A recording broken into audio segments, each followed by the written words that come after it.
گیر کردم مت، این دختره ولم نمیکنه.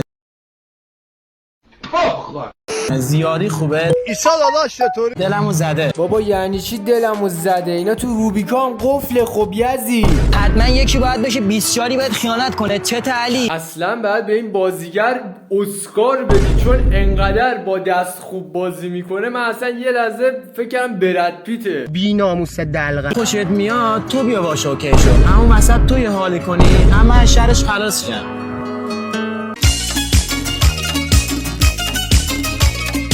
متاسفم برات، احساساتم و آیندم و یه لحظه وایسا ببینم بابا. من نمیدونم چرا هر کی میخواد خیانت کنه میاد به طرف میگه، بعد اونم روش آب معدنی میریزه.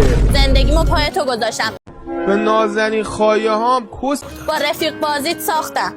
بکیرم الان من چیکار کنم؟ الان باز داری چرت و پرت تحویل من میدی؟ بابا باریکلا. من ازت خواستم کاری کنی، منم از خوشیام گذشتم، الانم برای چی منت میذاری تارا؟ خیلی بی‌لیاقتی.